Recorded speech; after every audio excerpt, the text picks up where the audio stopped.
today, and welcome to another one of our episodes in which we will be featuring individuals that are taking thinking to the next level. Our guest today is none other than Abdul Rahim Ibn Muhammad. He's my frat brother, my line brother, and he's also a man that is an entrepreneur. I'm going to make sure I get him all his accolades here. He's an entrepreneur, spoken word artist, community activist, and he's also a huge pillar of the community as well. So without further ado, let me introduce you to my man, Abdul Rahman Ibn Muhammad. There he is, y'all. Hey, what's up, Clay? How you doing? Oh, I'm great. Man, How are you doing today? I'm doing well, man. Doing well. Happy we overcame the technical difficulties and got you in here today. Yes, I'm happy to be here. So very happy. Like I said, we're very happy to have you here. I don't know if you heard my intro, but I gave you all your accolades as far as being an entrepreneur, spoken word artist, and a community activist, and pretty much a pillar of the community. Now, now, what I want to tell y'all about this gentleman is that from the day I met him, this man has got to be one of the most positive individuals that I have ever known.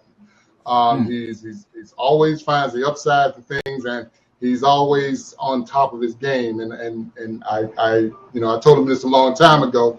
I consider him like a mentor and what have you. And because of the fact that he represents everything that I think most young men and women as well should aspire to be, very positive, very outgoing, and driving to get what they can out of life.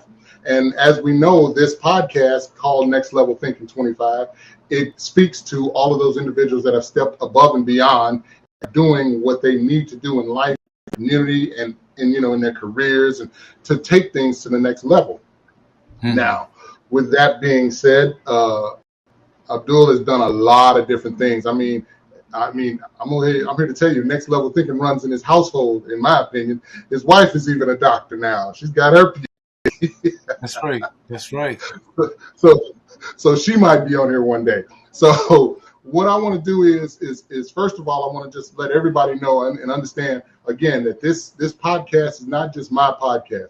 This podcast was put together. I put it together for people to get comments, get ideas, get inspiration, get motivation, get encouragement from.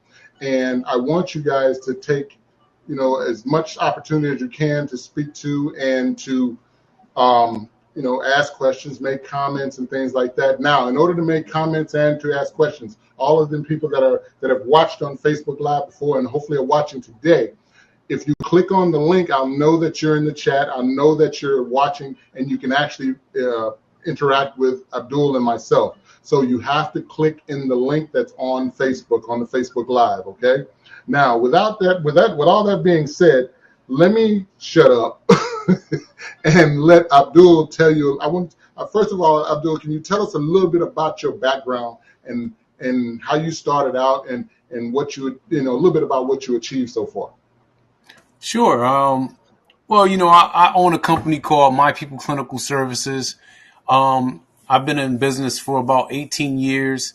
And, when I first started out with My People, I created a fatherhood program, and I was trying to promote my fatherhood program. And to be honest, nobody was really into fatherhood. They were really looking for something else. So I was meeting with somebody. He told me that, you should do a mentoring program. And so I started hiring a bunch of people, a bunch of mentors, and it really blew my business up. Within, the first year, we kind of like went from just me being in the business to having, over 100 staff and just kind of like really pushing forward pretty fast. And so, over the last 18 years, we've continued to pivot and do different things. Right now we focus on supportive housing for young adults. We have the Manhood Tree program. We do help people become foster parents. We have our Life After High School program. So we have a number of different services that we offer right now. We also have made a nonprofit which will allow us to be able to go after different grants and different things that are coming out. And so, like one of the things that I'm always trying to do is think of not necessarily a business, but things that I'm into. Uh, right now I have I just over the last like maybe 3 years I've been working on a program called the Manhood Tree, and that focuses on we have a group curriculum that I develop. We have our fatherhood monologues. We have men's health events, and we also have a podcast that we talk about just men issues, things that men are dealing with, things that men need to talk about. And so, like every 5 years or so, I try to get a project that I'm going to kind of like focus my energy on and try to build up. And so, since I started my people, we had the Dream Support Network where we try to inspire people to live the life of their dreams. Now I'm working with the Manhood Tree. And so, I'm constantly trying to think of something that ultimately it allows for me to do the things that I desire to do and gets me excited about waking up in the morning. Okay, okay, all right. That's one of the things. Now, what I've noticed about everything that every project that you've gotten involved in, it's always about helping someone. And then when I talked about on my first episode of Next Level Thinking 25, I spoke about what it means to take things to the next level. And one of the things that one of the characteristics of taking things to the next level is being able to accept help from someone and also to give inspiration to someone, bounce ideas off of someone. Now, those projects that you mentioned, all of them seem to help someone in some way, shape, or form. Is that by design, or is that just because I know it's social services and things like that, but is that piece by design? Because it's all very, what's the word I'm looking for? It's all very creative yet motivational to people, like your fatherhood initiative, and and all that, and the fatherhood tree initiative, and all that good thing. So that's all very, it's all very inspirational to the guys, especially helping young men in this world today, because we all know that young men in this world need a lot of guidance and what have you. So can you speak to that? Yeah, I think that I probably would like to come up with a business where I can make millions of dollars off of a product. But whenever I'm thinking about one of my ideas, what typically happens is I come up with something that is people oriented. So I'm like a social worker by trade. I have a master's in social work, and so all of the things that I have interest in, the things that I enjoy, happen to involve helping people, making people be their best self in some kind of way. And so I think that I accept that that's my path. I don't mind that I haven't come up with a widget that is a $1 million widget. I think I just would rather encourage and inspire people, motivate people, help people to be their best version of themselves. I really believe that if that can happen, in some way, shape, or form, it can improve our country and our world. So that's just kind of what drives me, and I usually go in that direction. Okay, okay. Now, you had one initiative that you were doing for a while, and I'm not sure if you're still there. I believe you still are, but let me just preface this by saying to the people that this gentleman right here really he tries to motivate everyone around him, and that's a characteristic that I have tried to emulate, and I have tried to I guess imitate, um, and try to perfect as much as possible. So one of the projects that this gentleman had was, and we all know starting them young is where you want to get them. But he went out, he bought an ice cream truck. Can you speak to that project and let everybody know about what that project was? Yeah. So you know what? When one day we were like in the office having a meeting talking about ways that we could inspire people to live the life of their dreams, and Mm-hmm. we were just kind of like throwing words around, and ice cream happens to rhyme with dream, ice cream for a dream. And so we were kind of like talking about it. And so, yeah, I ended up buying an ice cream truck. And for the last 10 years, you know, me or Matthew Rivera, who runs the truck now, go around and we exchange ice cream for dreams. And so, you know, anybody that will tell us their dream, we'll give them an ice cream sandwich or an ice pop. And it's really just a way for them to kind of like talk about their dreams, make them, you know, recognize how important their dreams are. You know, one of the things that we find is that even when we're doing that event, people really won't tell you their real dream though. They will say something to get an ice cream, but they will not necessarily tell you what their heart's desire is, what they really want out of this world. And one of the things that we learned over these years is that I think that most people really don't know how to dream. Unfortunately, they you know. So you talk about kids, even adults. I think that they, you know, they feel like their dreams are so like just impossible. They're so far away. Most people, when I ask them, "What is your dream?" They'll tell me a job. You know, so they might say doctor, lawyer, teacher, Hmm. um, and you know, they may say something like, you know, I would like to be a millionaire. But most people don't break their dream down and say like, okay, you know, I would like to travel the world. I would like to go to this specific country. I would like to marry the woman that I love.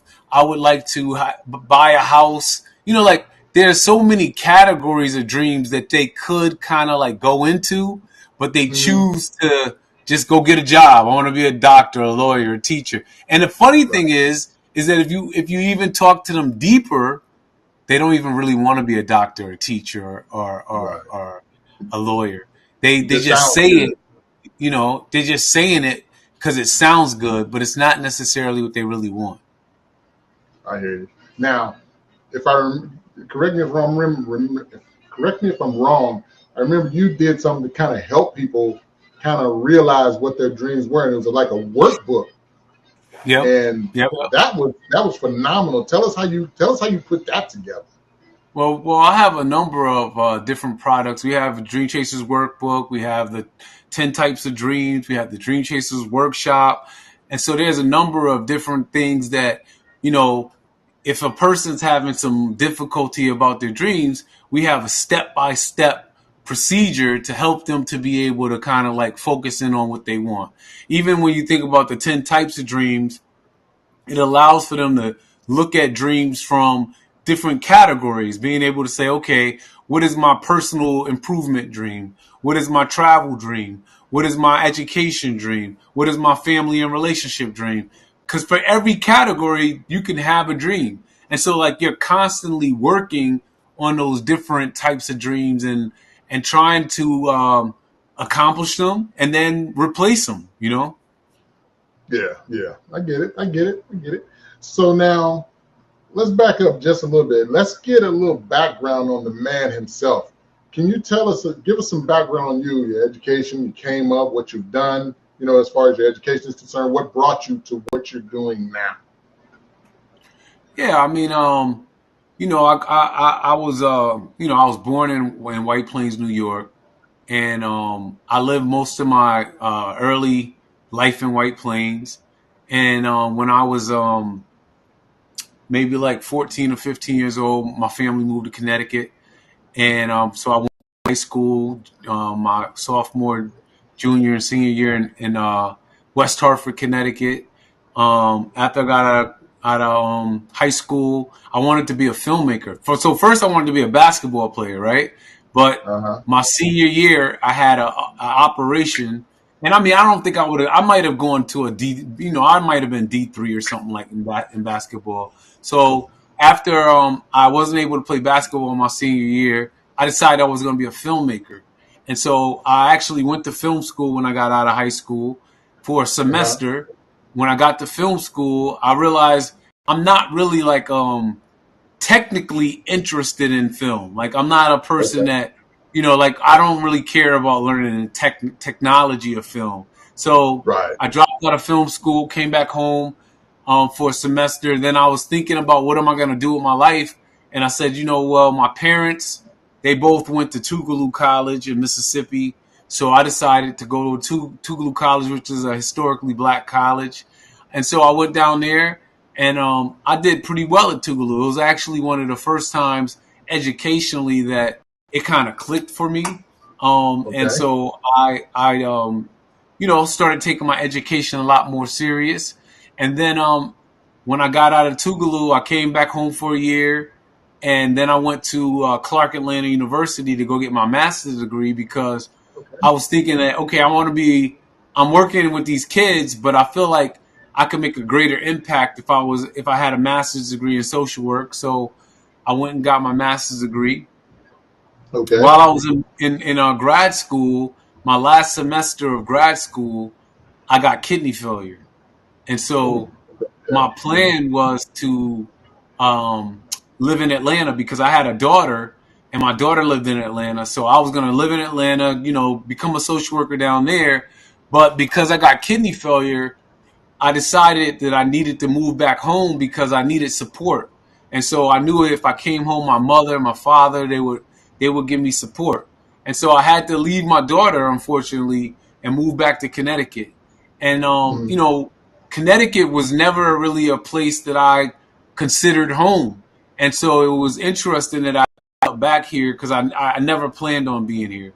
But when I got back, I was having dialysis and dealing with all of that. And after 2.5 years, my little sister gave me a kidney, and it was really one of the most transformational things that ever happened to me in my life, right? Because I was hmm. kind of like working my job, going to dialysis, and that was just my life. But Right.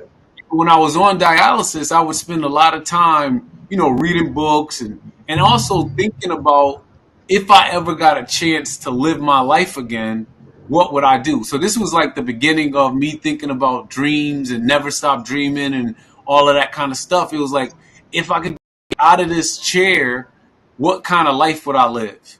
And so I got the kidney from my sister, and I immediately just started, trying to live my life. I started my own business. I got married. I just, all the things that I had been thinking about, I kind of started just, crossing them off my list of dreams.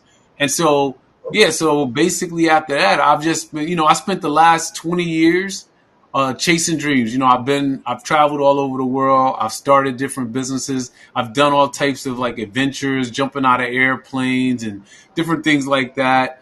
And then after 20 years, I got kidney failure again. So currently, I've Oh had kidney yeah. failure Yeah. for the last 2 years, and I'm dreaming again. I'm saying to myself, what am I gonna do if I ever get a kidney again? And so my hope, I'm actually I have a couple things that I have to do that's going to put me on the transplant list. And so my Uh-huh. plan is hopefully within the next, 6 months to a year, I'll get a kidney again. And I'll be, I have a few, I've seen 5 of the 7 wonders of the world. So my plan is to go see the last couple wonders of the world. You know, I would like to probably go on my Hajj. There's so many things that I would like to do. There's different experiences that I like to do, and so it's just a matter of um, getting healthy and being able to do that. Brother, you've done some amazing things. I mean, and I guess that's the moniker, Dream Chaser number one, or now Dream Chaser Infinity, right? Dream Chaser Infinity, yep. I That's changed that's it, that's because that's Dream hot. Chaser number one was when I was like the number one Dream Chaser, right? But then after I got sick, I realized that infinity is forever. So whether I'm Right. sick or I'm healthy, whether I'm here or not here, I'm gonna the memory of me, whatever the essence of me is forever to dream chase, So infinity goes on forever. I hear you. I hear you. So you, if I'm hearing correctly, dreams and dreams are your driving force.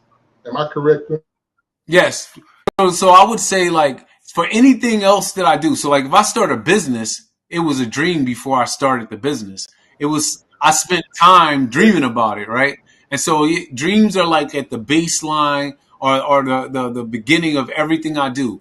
I'm a person who believes deeply in writing things down, spending time thinking about it, spending time talking about it. And so usually if you want to know what I'm going to do in the next 3 to 6 months, if you could talk, you talk to me, I can tell you about the dreams that I'm pursuing and thinking about right now that are going to become reality in the future, because that's what I'm doing. I'm not just talking about dreams for the sake of talking about them. I'm going to actually accomplish those dreams. So I'm planning and working towards those dreams every single day. I got you. I got you. So now you were, let's see, you were a spoken word artist, and I Oh would yeah, be yeah. remiss. I'd be remiss if I didn't mention that my favorite poem that you put out there when I first, this was right around the time we first met. Uh huh. I wish we all had daughters. I wish we all had daughters. That's a great poem. Yeah. That was fantastic. That was, I got to tell you, because and I remember you before, I brought my daughters to hear it one time when you Nice. did it, and Nice. that's just it's a fantastic piece of work. Are there any now? I know you had retired from the so-called retired from Well, spoken word. I wouldn't say that. I would see the way I look at it is like, um, I kind of like, I have a transformation. It's not really a retirement, because like with the Okay, fatherhood monologues, we it's poetry. I'm just doing got poetry in a different way. I've given it a different kind of title. But just like I was saying before, poetry was like a dream. I would go open mics and I would be like, man, I wish I could do that. And then I had never been like a person that was a writer. Like I wasn't a person that would write or do poetry. But when I saw the people, I imagined myself doing it.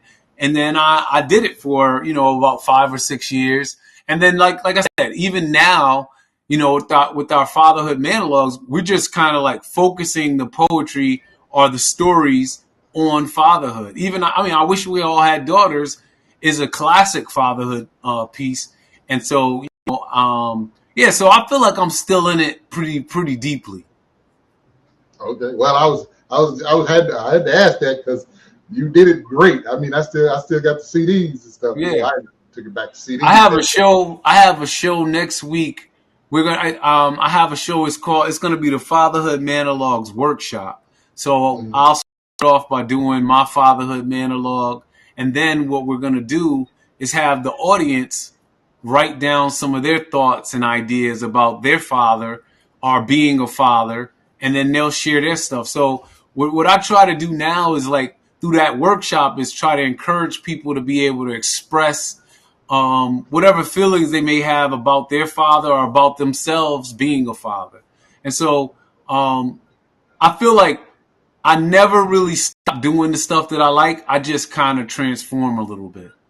Okay, okay. The transformation seems like a huge piece of your life. I know, and I know a lot of people can take something from that. That would be something that I mean, because a lot of people tend to they start one thing and they stop another one. They don't consider it a transformation, but the way you formulated that, it gives people say, hey, you can step away from something, but you can also take it into whatever you're doing in the next phase, or you can come back to it and change it up a little bit.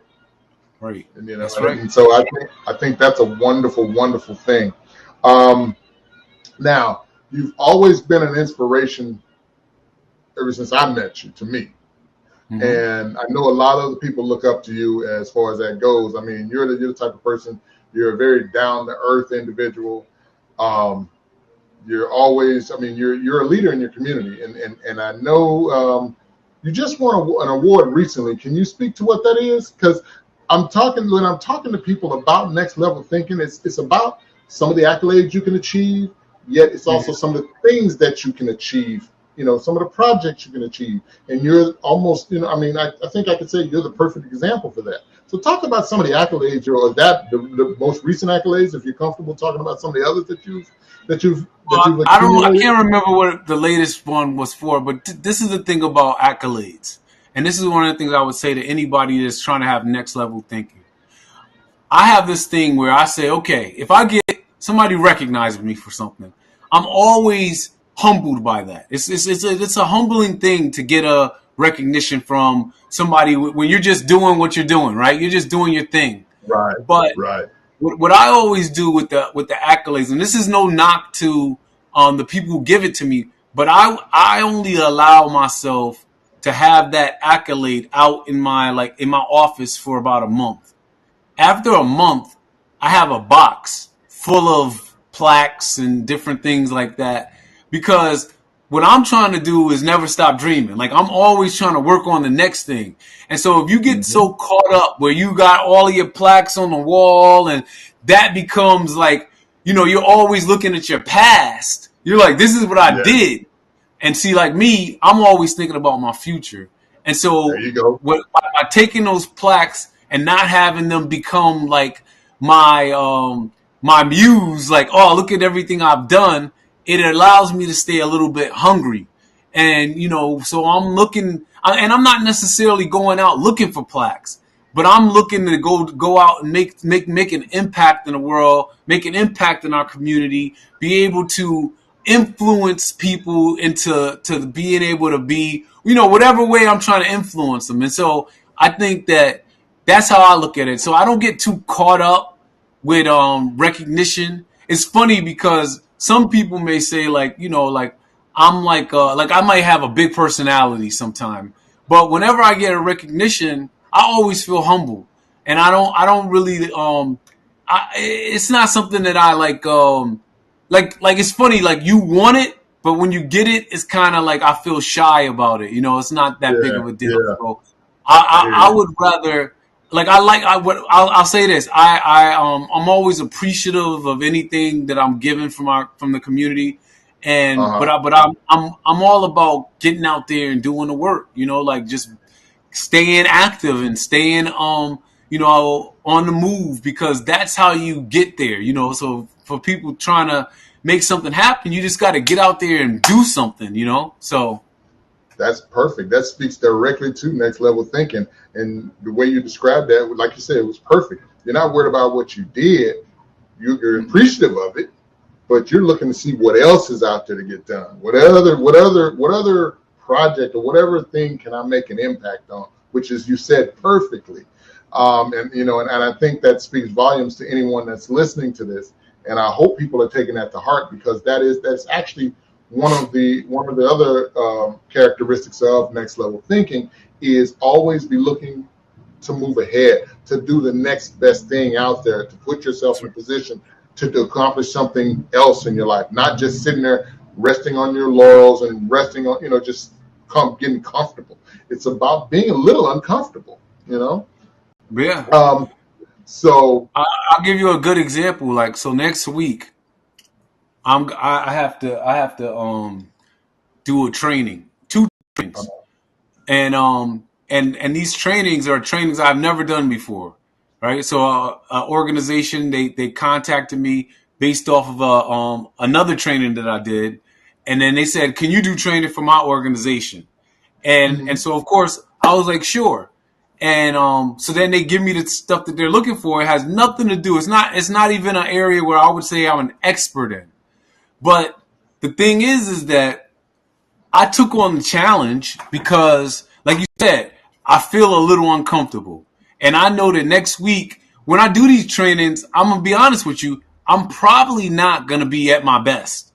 But the next time I do the training, I will be. So it's like you yeah, got to be able to put yourself in a position to say, well, okay, I'm going to try some new information to share. I'm going to work on this new training. I'm going to develop it out. I'm going to do it. And then I'm okay. I'm going to make mistakes or whatever. And then we'll do it again and I'll be better. And I'm going to do it again and I'll be better. And so it's like sometimes people don't even put themselves in a position where they're going to be a little uncomfortable, where they're going to make a mhm, mistake. So it's like you can't really learn if you just only do the stuff that you are really good at. So you have to there it is. put yourself in a position to, try some different stuff. So I'm excited about the trainings because I personally believe that it'll lead to something else. It's like, one of my plans is that I'm gonna be over the next 5 years, I'm gonna do trainings, And so, like, I have my people. It's doing what it does. But during my time, I'm gonna go to different organizations and I'm gonna do presentations. I'm gonna do things. I'm gonna do speeches, whatever it is that, like, that's the area that I want to be in right now. And so, in order to do that, you have to take some risk. You have to be uncomfortable a little bit, and then get better incrementally. That is true. I had what was it? I had took a couple of sayings from a long time ago, and somebody told me, one of my mentors told me a long time ago, two things. One, if you're the smartest person in the room, get the heck out of that room. Right. Two, get comfortable being uncomfortable. That's right. So That's right. Because it shows that you're making progress. It shows that you're moving ahead in your life. When you're comfortable, you're at a standstill. That's right. And you should always be moving forward. And that's why, that's one of the main reasons I had you on. Well, not one of the main reasons, but one of the reasons I had you on here, because of Never Stop Dreaming. When you're dreaming, when you are trying to accomplish your dream, that in itself, if you're trying to do that, probably something you've never done before, and you're uncomfortable doing it. It's scary. It's really scary. And right. So you have to overcome that. And quite honestly, a lot of people shy away from that, but that's why I brought this forward. That's why I'm doing Next Level Things, to let everybody know that you can do something. You just got to tough it out a little bit. Tough out to get through that level of uncomfortability, if that's a word, and keep it moving. That's right. Yeah. No, I mean that's kind of like what life is all about. If you're just comfortable, if every day, you do the same thing, and you drive the same way to work, and everything is just the same, then you're getting yourself ready to check out. But when you have to do something new, that gives you a spark. It makes you wake up, like you got to wake up a little bit earlier. You have to prepare. Like, I spent all day up until the time for this interview. I was working on my presentation for Monday. And so, pulling it together, putting it into PowerPoint, making it look good, all of those things, trying to get my mind wrapped around what I'm going to say, how I'm going to say it, how I'm going to present it. And so it's like, if you never put yourself in an uncomfortable situation, you don't allow yourself to grow. You don't allow yourself to get better. And so, like me, I would like to be better. I want to be able to go in here and, maybe instead of me getting a home run, like my last presentation, maybe I'll get a triple. But the next time I do this presentation, I'm going to get a home run, because all I need is the experience. That's all I'm looking for, is experience, so the more experience I get, the better I'm going to get. The more, even as it pertains to like my preparation, right? I'm over here spending time on the computer, downloading stuff, getting all this stuff, making sure I get the right information. So you can't operate in life fearful. You have to operate in life like bold. You have to have confidence. Like, sometimes, this is the thing about like dream chasing and all the stuff we're talking about right now. Sometimes you can just push your way through something just because you're confident. You believe in yourself. You see yourself as, I can do it. Most people, they don't get anywhere because they're not confident. They don't see themselves as capable, as able. So they just say, I'm just gonna sit back. I'm gonna wait. I'm gonna take the easy road. They don't do anything. They don't want to try anything hard. And so for me, I feel good when I challenge myself and I'm able to go out there and see what I can do. And so, sometimes I flop, but I get right back up. I don't stay down. I'm not a person that you're gonna just beat down and I'm just gonna quit. No, okay, I didn't do good this time. Let's try again. I'm gonna give me another shot. And so that's what it's all about, is that, you gotta constantly keep pushing, keep trying, keep putting yourself in situations where you are able to kind of like sprout out. Because that's the thing, is that at some point, when you're doing something that once was uncomfortable, you all of a sudden it'll click for you, and then oh man, it's a beautiful thing to see. It's a very beautiful thing to see. Yes, sir. Yes, sir. That's to the same point when I started this podcast. Man, I'd never done a podcast before in my life. Now, having been a professional athlete, I've done interviews, but I wasn't the interviewer. I was the interviewee. So I had to figure this out. And plus, with the way we're doing it, I had to figure out all the technical aspects, which I still haven't gotten down to where I want them at. But I'm working at it, and I had to jump out there. I've scheduled some people have canceled, but I still did I had to do that episode because hey, I put it out there that it's coming, and I'm gonna be there, and all it can do is make me better, because if I'm talking about next level thinking, I'm putting it out there for somebody else to be inspired by. And that's the job that I'm trying to do with this right now. And that's why I pull people in like that. And like you said, I've had to overcome some things. It's a fight, but I didn't go into it scared. I just went into it, I would say, apprehensive yet excited, because it's, like you said, it's something I never done. But I came to the rationale of, well, I played ball in front of thousands of people. I could sit there and talk to one person. It might be hundreds of people, initially it might be a few teams, but we working towards a couple of hundred people, That's right. But, That's right. But I'm pushing, and I'm trying to build that up, like I said. That's why I say, hey, I want to get more interaction from people and things like that. That's why and what I found out, everybody makes their mistakes and you overcome them. I found out last week, when people are watching on Facebook Live, they can't see it. But when they click on the link, or they can see it, but they can't communicate. So when they click on the link, they can chat and all that good stuff then. So now I got that part out. So now I announce that every now and then. So like you said, I was nervous, but I still went in there. I still came on, and I'm still going to keep coming on.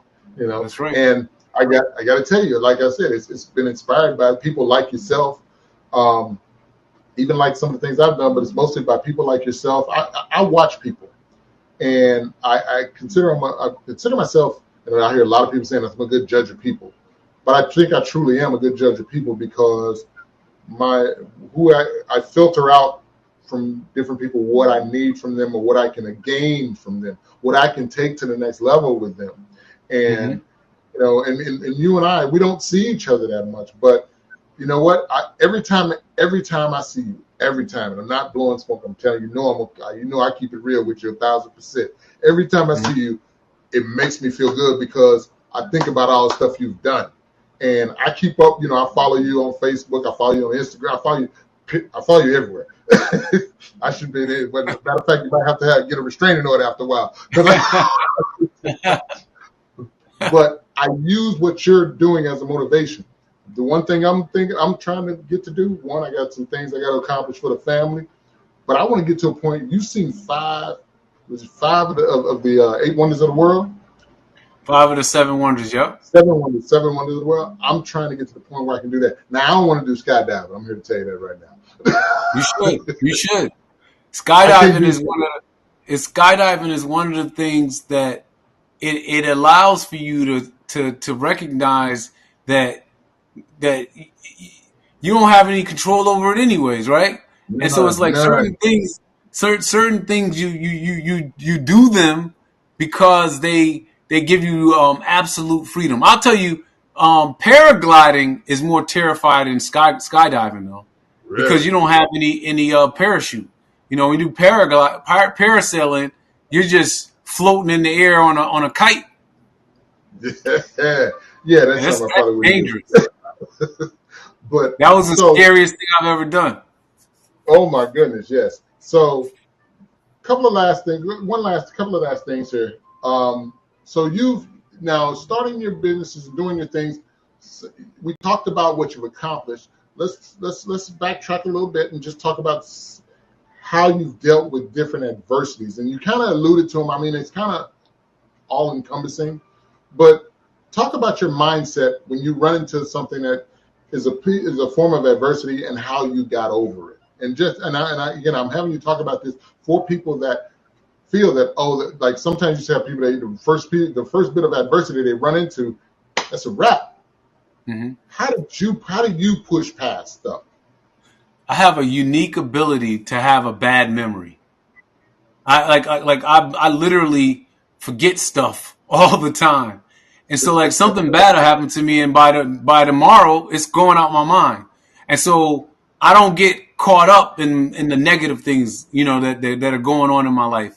I don't get caught up with like I always assume like, and I'll promise you, there are bad things that are going on. Things are happening, right? But the Oh way yeah. my mind works is that it is gonna be all right. It's gonna, whatever the thing is, it's gonna work itself out.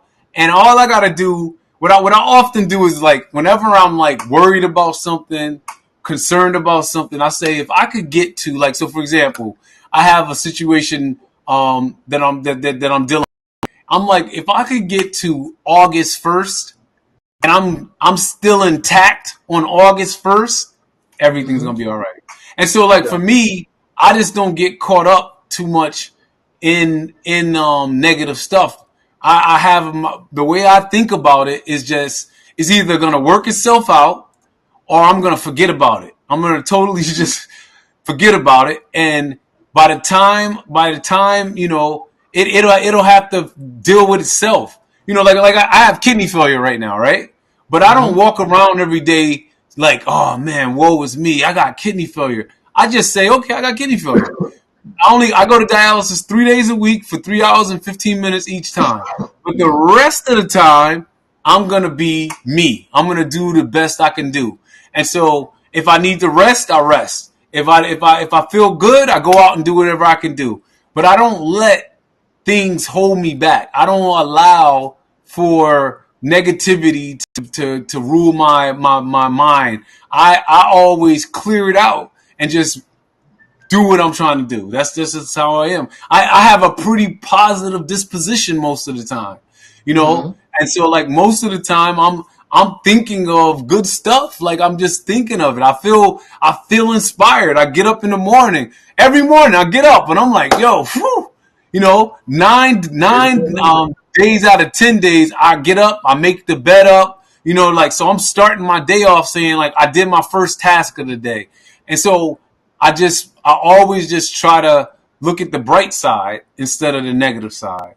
And so and it works for me. And I think it will work for other people if people are trying to get themselves, if they find themselves getting caught up in negativity, getting caught up in problems and getting caught up in concerns, I think what they should do is they have to let go. I'll tell you another thing. I believe in God too.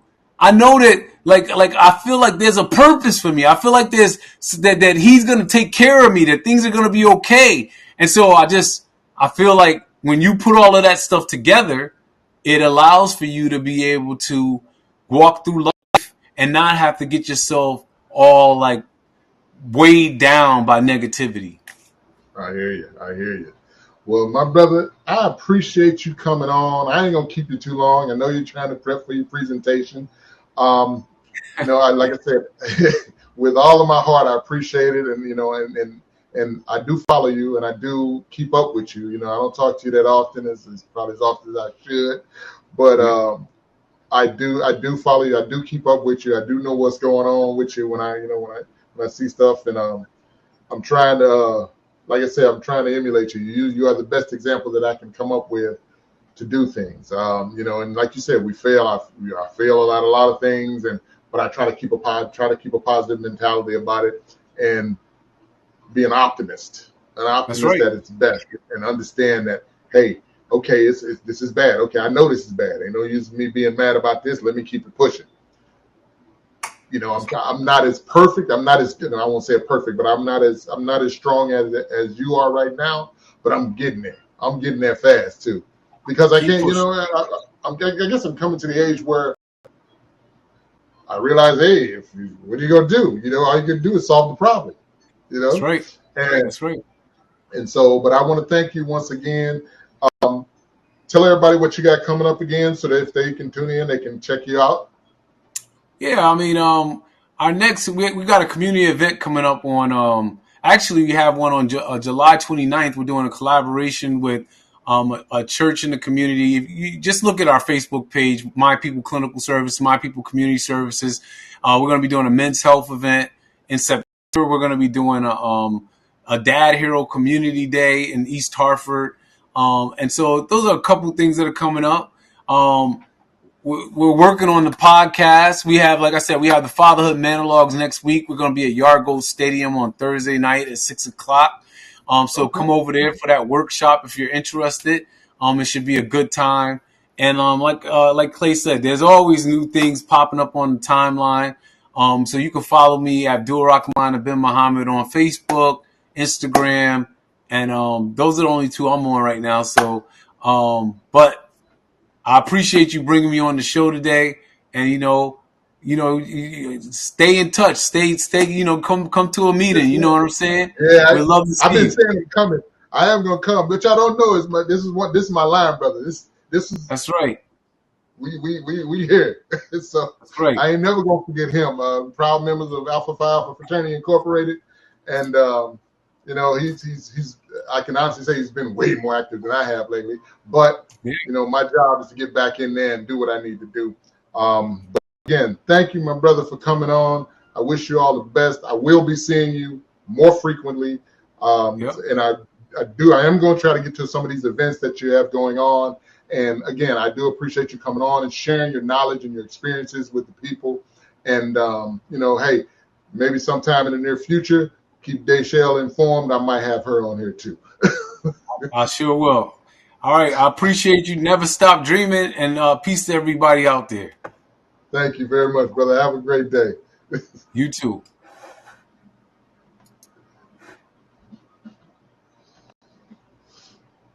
All right, folks. Again, I wanted to thank you all for tuning in today to Next Level Thinking 25. I hope you got a lot from my frat brother Abdul Rahman bin Muhammad. Please do follow him on Facebook and Instagram. He has a lot to offer. He's doing a lot of great things. If you're in the Connecticut area, please try to get to some of his events. I know I am. If you know someone that didn't get a chance to see his podcast, I'm going to be replaying it on Facebook, and I'm going to do it on YouTube a little bit. If you have my YouTube channel, it's Next Level Thinking 25 is our YouTube channel. Facebook page is Next Level Thinking 25. You'll know it by the big black and red 25 on there. And I do also put some of the links up on my personal page, Clarence Woods, and you'll see that out there too. But with that being said, if you want some of the gear like I'm playing here right now, Next Level Thinking, NLT 25, any of that gear, we have hats, we have all this stuff down there. Click the link below. If you're on Facebook, click that link and you can go into to my store and pick up any of the gear or apparel there. We will be back in 2 weeks. With my next guest. I'm gonna keep it under wraps, and I will be sending out the banners and everything for in 2 weeks. We will have another guest on. I'll give you a hint. It's going to be an entrepreneur, a young lady who has done a lot for herself and is really pushing things the way she wants to go. That could change, but be on the lookout for that. Be on the lookout for the updates and what have you that I have going on, and I will be reposting this podcast. The recording of this podcast, so anybody that missed it can get it. All right, y'all take care, and like my man said, never stop dreaming and always be next level thinking. All right, take care. Y'all have a great day.